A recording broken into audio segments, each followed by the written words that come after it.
দর্শক আসসালামু আলাইকুম।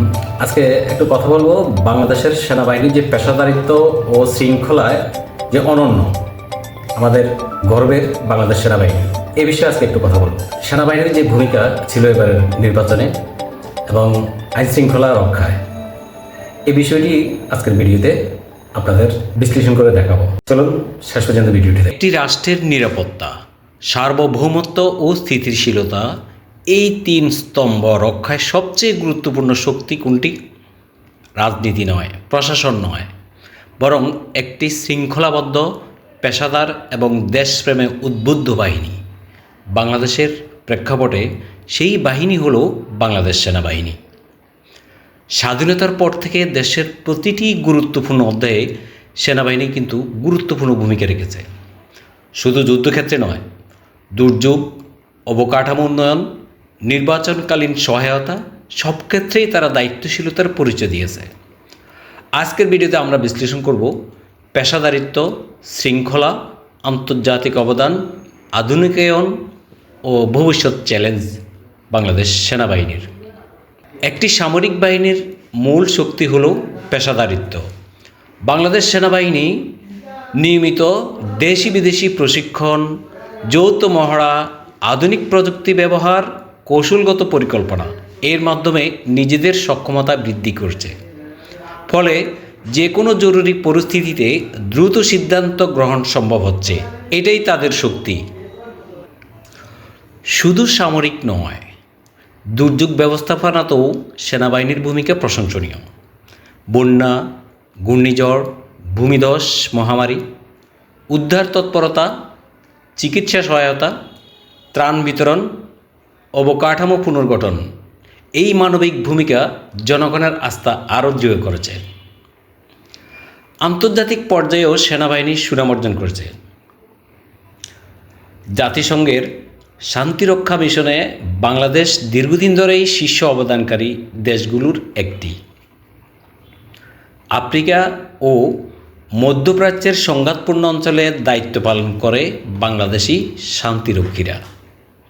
তাদের পেশাদারিত্ব, নিরপেক্ষতা, মানবিক আচরণ এর মাধ্যমে আন্তর্জাতিক স্বীকৃতিও অর্জন করেছে ব্যাপক। এটি দেশের কূটনৈতিক অবস্থানও শক্তিশালী করেছে। আমাদের দেশ অত্যন্ত গরিব। আমরা আধুনিক যুদ্ধ প্রস্তুতি আমাদের নেই।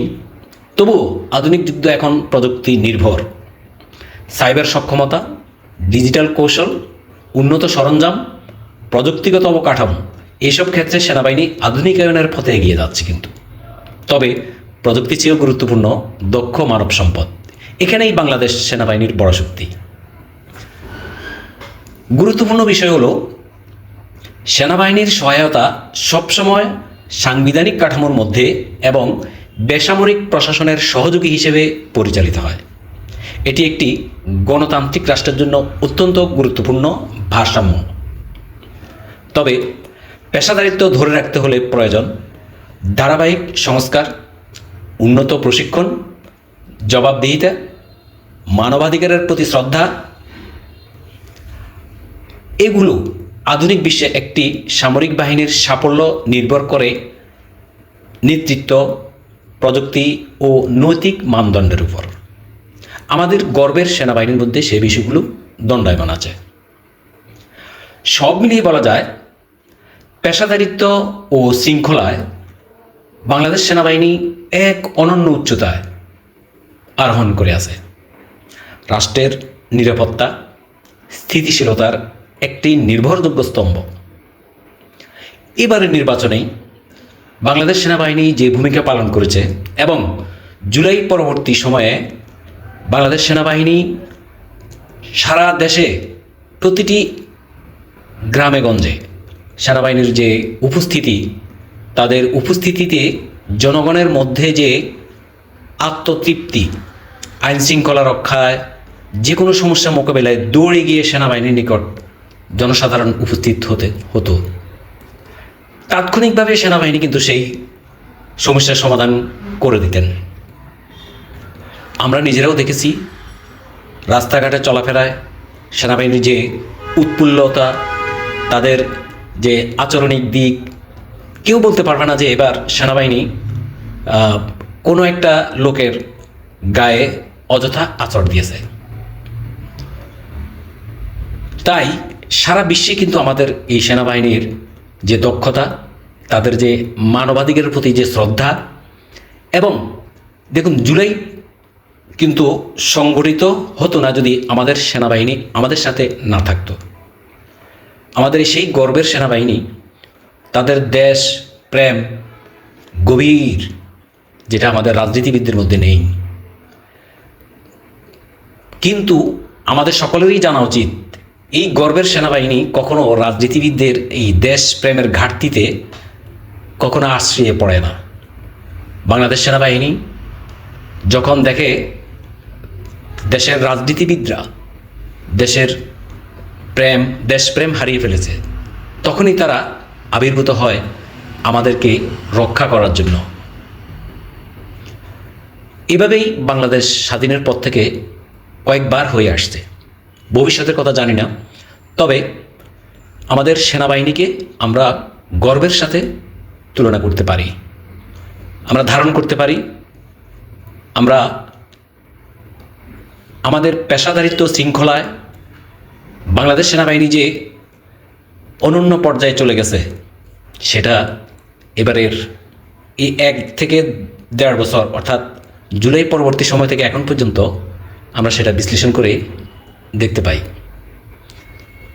নিশ্চয়ই বিশ্বের অন্যান্য দেশ আমাদের দেশের এই সেনাবাহিনীর কর্মতৎপরতা পলক করছে। তাই ভবিষ্যতে শান্তিরক্ষী বাহিনীতে তারা যাবে, রেমিটেন্স আসবে, দেশের অর্থনৈতিক উন্নয়নে তাদের অসংখ্য ভূমিকা থাকবে। আমরা সকলে চাই আমাদের দেশের সেনাবাহিনী হয়ে উঠুক মানবিক সেনাবাহিনী। অস্ত্রের ঝঞ্ঝনানিতে কেউ কোনো দিন পৃথিবীতে টিকতে পারে না, তারাও ধ্বংস হয়, ওই জাতীয় ধ্বংস হয়। আমাদের দরকার মেধার, আমাদের দরকার মানবিকতার, আমাদের দরকার কৌশলের। আমরা চাই আমাদের সেনাবাহিনী সেরকমই পেশাদারিত্ব অর্জন করবে। তাদের এই পেশাদারিত্ব তারা কিন্তু দেখিয়ে দিয়েছে বিশ্বকে। ধন্যবাদ সেনাবাহিনীকে, সেলুট সেনাবাহিনীকে। আজকে 25 ফেব্রুয়ারি 2009 সালের এই 25 ফেব্রুয়ারিতে এক বড় ধরনের বাংলাদেশের দুর্ঘটনা 2025 সালের এই দিনে পিলখানা হত্যাকাণ্ডের মধ্য দিয়ে বাংলাদেশ সেনাবাহিনীকে তছনছ করে দিয়েছিল ওই সময়ের সরকার। সেই উদ্দেশ্যে আজকে আমার এই ভিডিওটি। দর্শক, বাংলাদেশ সেনাবাহিনীকে আমরা সবাই গর্বে ধারণ করি। আপনি কি ধারণ করেন না? আপনি কি মনে করেন না বাংলাদেশ সেনাবাহিনী আমাদের হৃদয়ের স্পন্দন? আজকের সেই কলঙ্কময় দিনকে স্মরণ করে আমি আজকের এই ভিডিওটি করলাম। আপনি কি মনে করেন পেশাদারিত্ব শৃঙ্খলায় অনন্য বাংলাদেশ সেনাবাহিনী রাষ্ট্রের নিরাপত্তা ও স্থিতিশীলতার একটি নির্ভরযোগ্য স্তম্ভ? কমেন্টে আপনার মতামত জানাতে পারেন। দর্শক, ভিডিওটি যদি ভালো লাগে তাহলে লাইক দিন, শেয়ার করুন এবং আমার রতন স্যার ICT চ্যানেলটি সাবস্ক্রাইব করুন। ধন্যবাদ সবাইকে। আসসালামু আলাইকুম।